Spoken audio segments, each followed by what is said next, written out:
Greetings, welcome back to Black Bear News, where we are discussing abrupt climate chaos, abrupt environmental destruction, abrupt climate collapse, etc., etc. This is,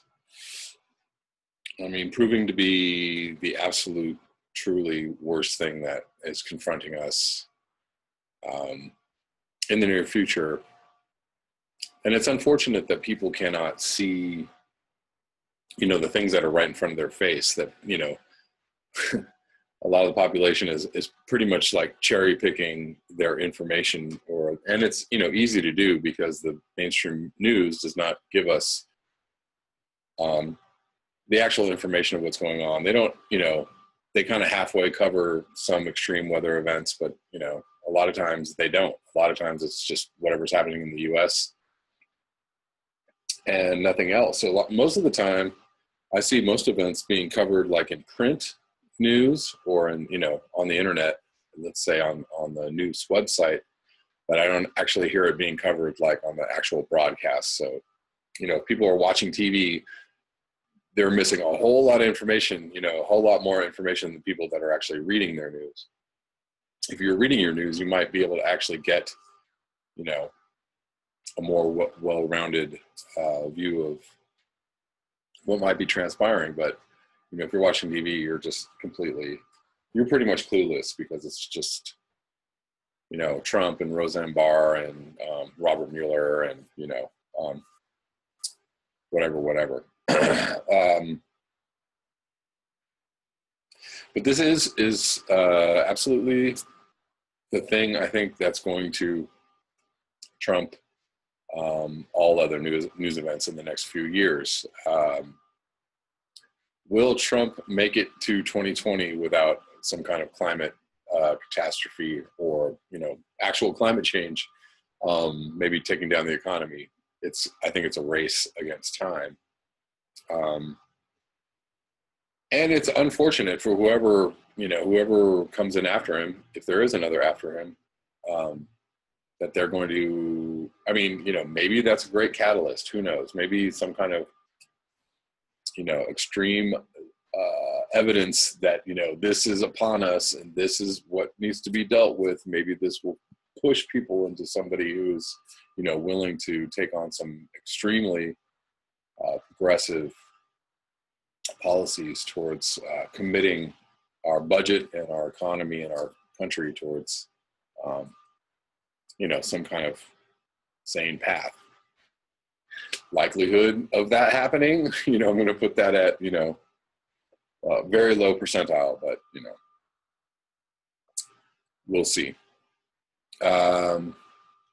So y'all have been sending me some really good stuff in the last day or two. I thank you. Christopher sent me a really good video about a guy named Timothy Snyder. Timothy Snyder is a historian at Yale University, specializing in Eastern Europe, totalitarianism, and the Holocaust. But anyways, he does, I guess, these short little talks, kind of social political commentaries or more political commentaries. But anyways, this is a good one. It's about climate security. Basically, climate security is national security. He has a lot of good things to say, and basically, he's reiterating my point that I just made in that climate change is way more important than whatever the show is that they're putting on national news about, what's important for us to be worried about or concerned about. He's basically saying it's climate change at the root of most of the situations that are happening, and it's climate change also that it will be more important in the coming months and years. I agree with that. Some of he's still kind of inside the mainstream liberal, thought box a little bit for me. He's not he doesn't take into account, you know, deep state's shenanigans, which I believe in, you know, whether you do or not, that's totally up to you. You know, I think that there are other levels of, you know, play acting by, you know, the forces arrayed out there, you know, whether they be economic or, I mean, they're all tied together, economic, military, strategic, political forces out there. You know, climate change, even, you know, trumps all of that theater. For all my interest in deeper conspiratorial, you know, things that might be happening, like, again, all of that doesn't really matter. You know, that's just stuff that I'm like, it's interesting to see how that plays out for me, because, you know, if you look at things, if you look at politics, you know, at the different layers of what's going on, as in, here's what everybody gets from the media, here's what most people think, here's what a lot of people kind of, you know, understand might be going on under the surface, here's really what's going on under the surface, you know, and people are trying to understand these different levels of information that everybody's getting. And, you know, I find all that stuff interesting. However, all that doesn't matter, because at the end of the day, the biggest story is climate change, and the reality is climate change. I'm going to link this video below, because I think a lot of y'all dig it.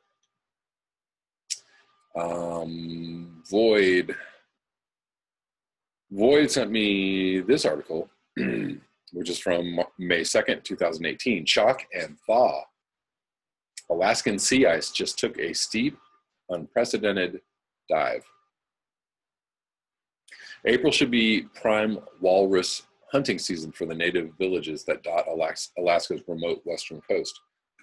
In years past, the winter sea ice where the animals rest would still be abundant, providing prime targets for subsistence hunters.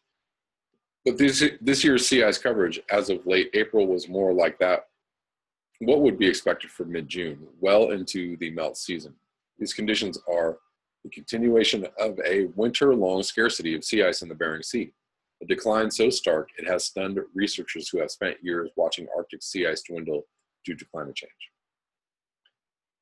Again, my friends, nobody is making this up. This is not a hoax, please.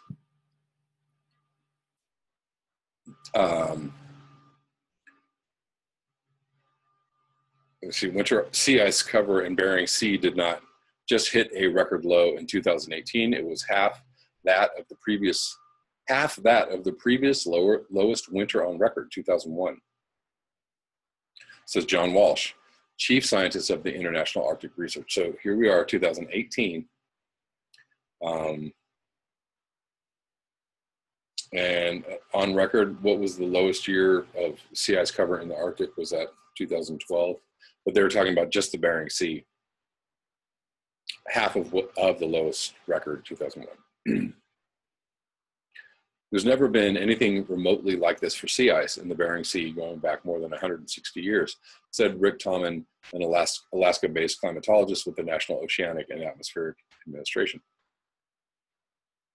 A confluence of conditions, including warm air and ocean temperatures, along with persistent storms, set the stage for this dramatic downturn in a region that to date has not been one of the main contributors to the overall reduction of Arctic sea ice, whereas a degree of random weather variability teed up this remarkable winter. The background warming of the Arctic is what provides the extra kick to reach such unheard of extremes, Walsh said. Sea ice expands outward from the central Arctic Ocean each autumn as the sun dips low in the sky and the temperatures drop. In the Chukchi and Bering Seas off Alaska, freeze-up used to begin in October. Ice would edge southward and build up throughout the winter until peaking in March, when the sun climbs high again and the ice would then start melting back. But the autumn freeze-up in the region has begun steadily later as Arctic temperatures have risen at twice the global rate, fueling a self-perpetuating cycle of ice loss. As it melts, it leaves more open water to absorb the sun's rays in summer. This further warms the ocean, causing more ice to melt, thereby delaying the autumn freeze. Hold on a second. In recent years, that freeze had moved into November, but this year temperatures were so warm, the Chukchi Sea still had open ocean in December, and that, Walsh said, hasn't happened before in recorded history. The unusual warmth continued throughout this winter, in part because of an atmospheric pattern that kept warm air and storms periodically sweeping up from the south. One such event in February helped push the monthly temperature over the Bering and Chukchi Seas some 18 to 21.5 degrees Fahrenheit, 10 to 12 degrees Celsius above normal. Consequently, the Bering Sea lost half its ice extent at a time when ice should still have been growing. The storms also pushed back against the normal southward flow of ice from the Chukchi Sea into the Bering. Accompanying winds stirred up waves that kept new ice from forming and broke up what thin ice was there. Such atmospheric conditions have been a limiting factor to sea ice growth in Bering Sea, Tomlin said. But until recently, the water there was reliably cold enough in autumn that when winds did blow from the north, sea ice would still spread. The last few years have seen unusually warm ocean waters in the Bering. Researcher meteorologist Nick Bond and others think this is a lingering hangover of a larger marine heat wave dubbed the blob that lay off the west coast of the U.S. and Canadian mainland from 2014 to 2016. Bond, who works for NOAA's Pacific Marine Environmental Laboratory, thinks some of those warm waters followed ocean currents up into the Bering and left a deep reservoir of warmth that impeded ice formation, although he has yet not formally studied this. The occurrence of these unusual conditions off Alaska this past winter can largely be chalked up to the random weather variations in a chaotic climate system, Bond, Walsh, and Tomlin all said, but they add that global warming likely amped up the severity of the situation. A study Walsh co-authored in the January Bulletin of the American Meteorological Society found that although the blob was ushered in by natural variations without climate change, it likely would not have been as intense as it was. And whereas the Bering Sea has had plenty of winters as stormy as this one, the underlying warming trend means such winters can have a much bigger impact on sea ice formation in today's climate. The lack of sea ice is not just hitting walrus hunting hard. Throughout the winter and spring, coastal communities have seen substantial flooding and erosion during storms, without much of the usual sea ice to act as a buffer. What little there is has been very thin stuff local residents call junk ice, Tomlin said. It wasn't very much better than no ice at all. At the end of April, the Bering Sea was nearly ice-free 4 weeks ahead of schedule. With the sun shining on the Arctic again, the open ocean is soaking up heat that could set up another delayed freeze-up again next fall. But because the role the weather plays, though, every year is not going to be like this, Tomlin said. Next year will almost certainly not be this low. But as temperatures continue to rise, he says, odds are very strong that we will not go another 160 years before we see something like this happening again. Odds are. And what was it? Something in the Darja Mail video that I posted in the last video. Darja Mail was talking about the heat that the oceans have soaked up or have absorbed. If the Earth didn't have the oceans to absorb that heat, we would be 97 degrees Fahrenheit hotter, which is insane, right? Like, so the average temperature of Earth would be, I don't know, what's the average temperature in Fahrenheit? I think it's like 50 degrees or something like that. So it would be at like 150 degrees Fahrenheit. Oh, Lord. And that's kind of, another thing that I thought about the Timothy Snyder video was that, he's in the box of climate change is a problem, but, it's a policy like we need to, change our policies and, avert this long-term, this faraway disaster. And maybe he's not in that box. Maybe he's just saying that, knowing that it's very, very bad. Who knows? But I would say, I think he's talking about renewables and et cetera, technology saving us. Um, and that's probably the only thing we have left. So maybe that's it, but I don't know. Obviously, we're not going to turn around what's already in motion very, very soon. We're not going to turn around very soon. So,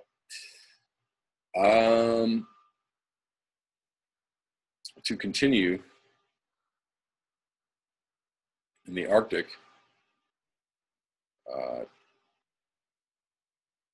Atlantic fish are invading the Arctic and it's disrupting the entire region. This is from a site called Science AF. As sea ice recedes and global temperatures increase, this is from the 27th of April 2018, the warm waters of the Atlantic are slowly infringing on the colder waters of the Arctic. Scientists call this the Atlantification of the Arctic, and it's a serious problem. A new video from Vox explores how Atlantification makes the Arctic polar cod particularly vulnerable to species invasion. There are huge differences between Atlantic and Arctic waters. The Atlantic, for instance, is much saltier and mostly lacks ice. But the biggest difference is that the Atlantic waters are about 7 degrees warmer. Obviously, this influx of warm water has serious repercussions for the Arctic ecosystem. As Atlantic waters move north, the habitat of the Arctic polar cod, which loves cold water, is slowly shrinking. And along with warmer waters come a whole variety of Atlantic fish. Now the Arctic polar cod not only has a decreased habitat, it also has to compete with southern species to catch its prey. As a result, polar cod numbers in the region are dwindling, while the numbers of Atlantic cod are increasing. During a fishing expedition featured in the Vox video, about 70% of the fish captured in the Arctic were southern species. With the invasion of the southern Atlantic species, the entire Arctic food chain has been disrupted. Arctic polar cod usually eat tiny copepods, which help them store fat to survive the winter temperatures. This, in turn, makes Arctic polar cod a high-energy source for bigger predators, but the Atlantic cod are not as fatty, which means that they do not provide as much energy for predators along the food chain like polar bears. This knock-on effect has put the whole ecosystem out of whack. All of this means that as climate continues to change, so too will the meaning of the word Arctic. That's happening too. So to kind of go back to my last video and talk about, go back to the overpopulation, a viewer, Stephen K, linked a couple of articles talking about precisely kind of what I was talking about, but maybe with a different viewpoint. I don't know if I'm going to skim both of these or maybe dig into one. But thank you guys for, kind of getting into the conversation with me about it. Obviously, it's very problematic. I read something by Paul Ehrlich a couple weeks ago or months ago. And he's of the thought that the way to, what generally happens is in first world nations or second world nations, or nations where women have access to education and control over their reproduction choices, that generally those nations tend to have a shrinking population or shrinking fertility rates, or generally their population growth goes way down. So obviously that's what makes the conversation tricky too is that so you have third world countries where population growth is going up, and you have first world countries where the population is sliding down. However, first world countries, every single person uses way more resources than people in third world countries. So, who's really doing the damage to the planet? Is the question. And obviously, it's just a very, very complicated, tricky conversation, but one that I think that people should be having and not avoiding, and not being like, no, we can't talk about that because somebody might get upset. It's a very real thing. But again, if you don't talk about it, it will be solved by, Mother Nature will Mother Nature will step in as Thanos and be the big bad baddie if humans cannot address this themselves in a thoughtful and intelligent way. So, okay, the first article I'm going to kind of get into is the real villain in Avengers Infinity War is overpopulation panic. It's a simple premise. The world has finite resources. Oh, both of these articles talk about Thomas Malthus, by the way.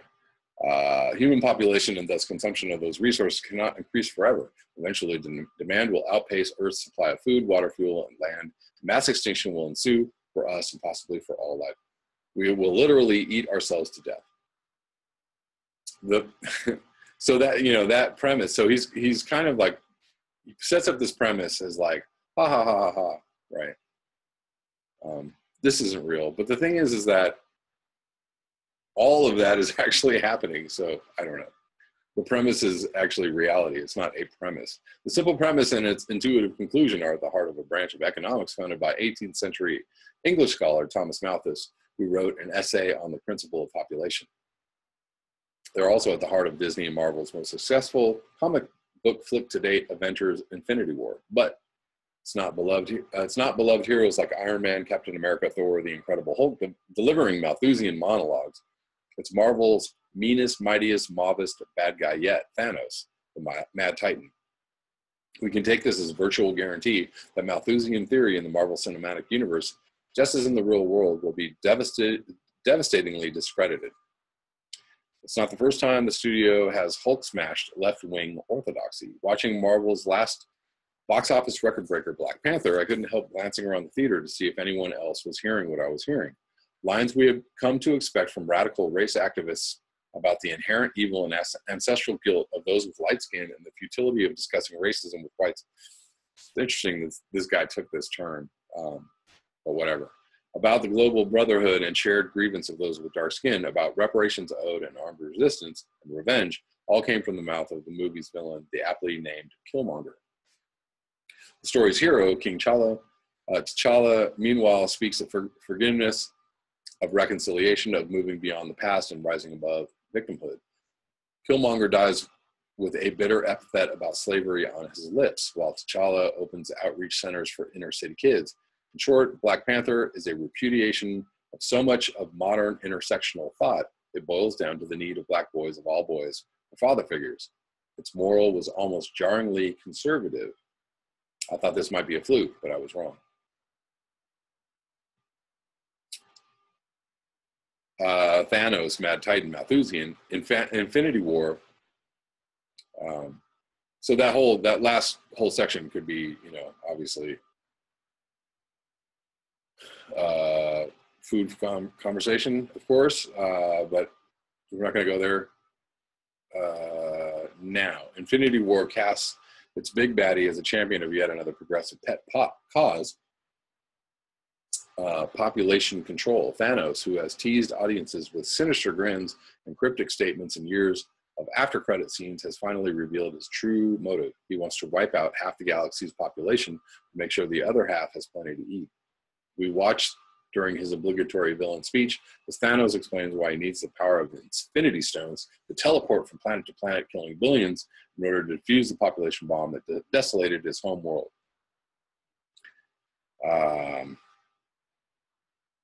Et cetera, et cetera, et cetera. So they just talk about the premise. So they talk about Paul Ehrlich. Infinity War points Malthusian calculus in such an unflattering light, paints Malthusian calculus in such an unflattering light, just as a wave of editorials are confessing the unrealized horrors of population panic. It's one heck of a coincidence. 3 years ago, the New York Times ran a spectacular video essay admitting the thorough failure of another oracle of doom, Stanford professor and spiritual heir to Malthus, Paul Ehrlich. Just a few days ago, the Wall Street Journal's William McGurn said the last rights over Ehrlich's book, Population Bomb, was dropped and failed to explode 50 years ago.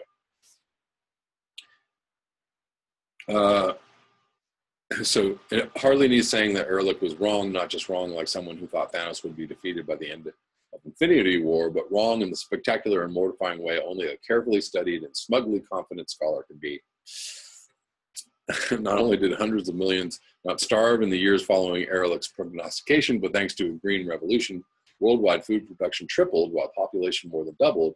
Global absolute poverty fell to its lowest level on record. The average human life expectancy climbed to its highest level ever, and India and England went right on existing. Tragically, millions did die, not because of scarcities Ehrlich predicted, but because world leaders who took his theory seriously, you crazy guys, you. China's one-child policy led to forced abortions of 30 million missing baby girls. The Indian, which is not good, the Indian government surgically sterilized at least 4 million women, causing countless deaths from injury and infection, which is not good. Of course, Western intellectuals and activists keep right on claiming that abortion is justified for the sake of the environment. Some even insist having too many kids is immoral and might need to be outlawed. It's common to hear progressives now cite overpopulation as the reason they support the so-called right to choose. There's a whole lot of weird stuff this guy is trying to say in this article, and there's a lot to dissect about it. I definitely don't have time. But the ultimate resource is people. Oh, yay. What all these people missed is something Ehrlich's arch nemesis, University of Illinois professor Julian Simon, observed in his 1981 book, The Ultimate Resource. Besides food, water, fuel, and land, Simon argued that there is another resource Malthusians failed to take into account: human ingenuity. This awesome resource is one that increases with population. It makes it impossible for us to know how far new inventions can stretch or renew existing natural resources. Possibly. It is your mind, writes Simon, that matters economically as much or more than your mouth or hands. In the long run, the most important economic effect of population size and growth is the contribution of additional people to our stock of useful knowledge. And this contribution is large enough in the long run to overcome all the costs of population growth. Maybe. So he won a bet against Ehrlich. I just can't read every single word of this article. So productivity continues to outpace population thanks to no small part to human ingenuity, which increases with every new mind that applies itself to the puzzle. Are people a problem? Maybe so, but we're also the solution. Yeah, the latest Avengers may be a popcorn flip. Multi-million-dollar monument to comic book whimsy meant to entertain, not rebuke Paul Ehrlich, Thomas Malthus, or any other prophet of population doom. The fact that this film's genocidal villain is peddling the same panicked theories they did on the 50th anniversary of their best-known book is too good to ignore. I expect next year's conclusion will see Thanos and his theory deposited in the dustbin alongside the works of Ehrlich, Malthus, and everyone else who failed to grasp the marvel of human ingenuity. Oh my gosh. And, you know, maybe all of that will be true, but the problem is that the speed with which we are destroying our biosphere, and it is an ever-increasing speed. It is a momentum that we are gaining with every year. This guy did not take into account any of that. There's just a lot of information missing in here, but about the actual reality of our extinction, our impending extinction, and you know, it's not just population, but population is a pretty big part of it. Because obviously, you know, a quarter of the people of the earth using, let's say, the same amount of energy or resources clearly would not have the destructive effects that, you know, 7.5 billion people using the, you know, the resources and the energy that we're using, et cetera, et cetera, et cetera. We could go on and on and on and on with this debate. But I just thought that these were interesting articles. There's another article from Vice. I asked an expert if Thanos is right. Spoiler, he's not. I mean, you know, his answer, or his, you know, his solution is ridiculous, obviously. Which I was trying to explain to somebody in the comments, like there's nothing about what Thanos is doing that, or anyone else, that I think is correct. Like, that's not, just by saying that you think overpopulation is a problem doesn't mean that you're like, all right, so who do we kill? Like, that's not, that's not an immediate, like, the next step is start taking out people. No, it's, there's this complex problem, and, how do we get from here to there?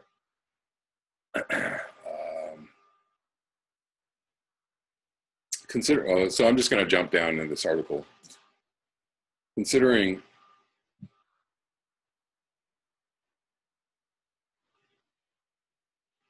let me just read a little bit of this. Let's start off with a simple question. Are there too many people in the world right now?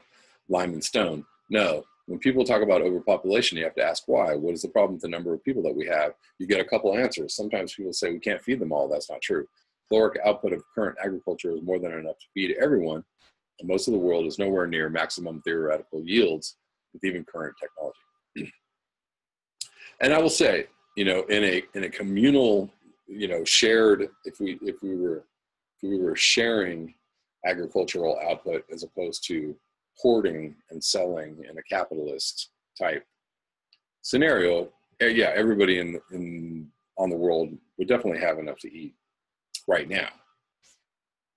Maybe people think we don't have enough water. Water stress is a big deal in many parts of the world, but water is renewable. You can desalinate it. You can collect it from the atmosphere. It literally falls from the sky. But then you get to the problem with desalinating water for everyone, which is energy. That is the fundamental population problem, not food, not crowding. The only real issue is energy. Okay, so that's actually pretty right on. Although we don't have enough water, we don't have enough clean water, we don't have enough drinking water.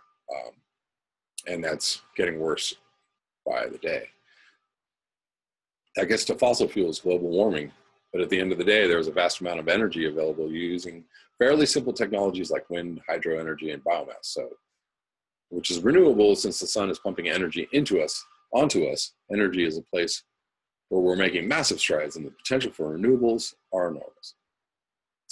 Considering all that, why are people, not just movie villains, worried about overpopulation? Look at the calculus on global warming. Global warming is caused by how much carbon it takes to produce $1 of economic output, multiplied by the dollars of economic output per person on Earth, multiplied by the number of people. The trouble is, while this is a neat way to break out the problem, it makes something look causal that might not be causal, and that's population.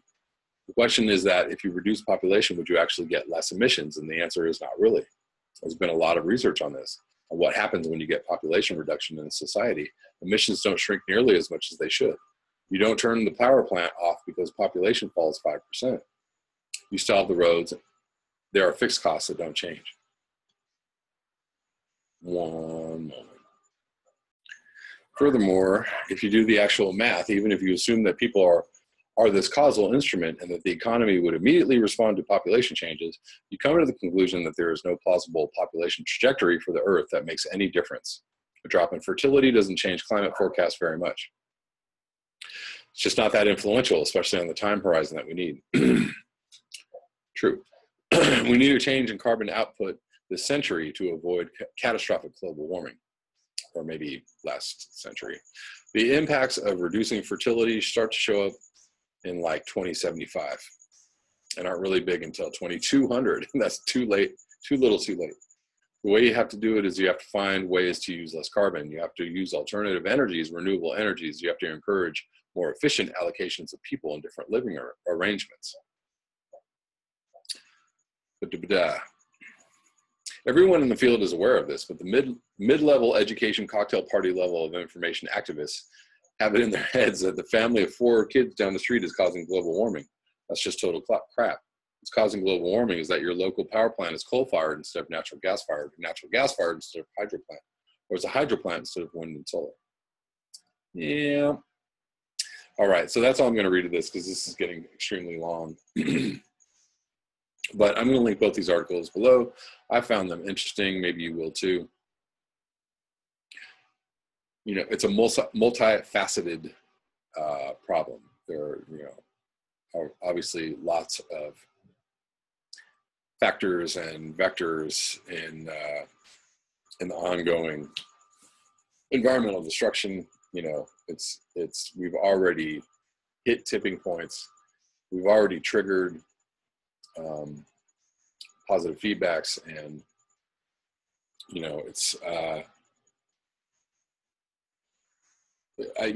how we're going to turn that around or prevent it getting worse. It's pretty monumental, probably. And the other thing that they're missing in these articles is that you can't have the population we have without fossil fuels. You just can't. And we don't have another energy source that gives us the the power and the cost effectiveness of fossil fuels. So at the moment, we don't have it. If you just take away fossil fuels, a lot of people would starve very quickly. A lot of people would perish. And so, what do you do about that? If you're talking about stopping the use of fossil fuels like on a dime, you really have to talk about what the effects of that are on the human population, on people's standard of living. And that means you and I, first world folks, who really don't understand how all pervasive fossil fuels are in our lives, how very different our lives would look. What would you do if you had to live as a third world person lives? Could you do it? Would it be possible? Could you take it? Could you stand it?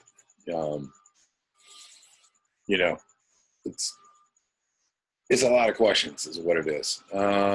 That's all I have for this video. Thank you so much for your eyes, your ears, and your conscience. Thank you for your continued support of this channel and your continued involvement in this channel. I appreciate every one of you. Been trying to interact a little more with comments. It's just not always easy for me, but I do read all the comments. I see them all, and I see all your emails, and thank you very much for continuing to be part of the conversation. It's an important one.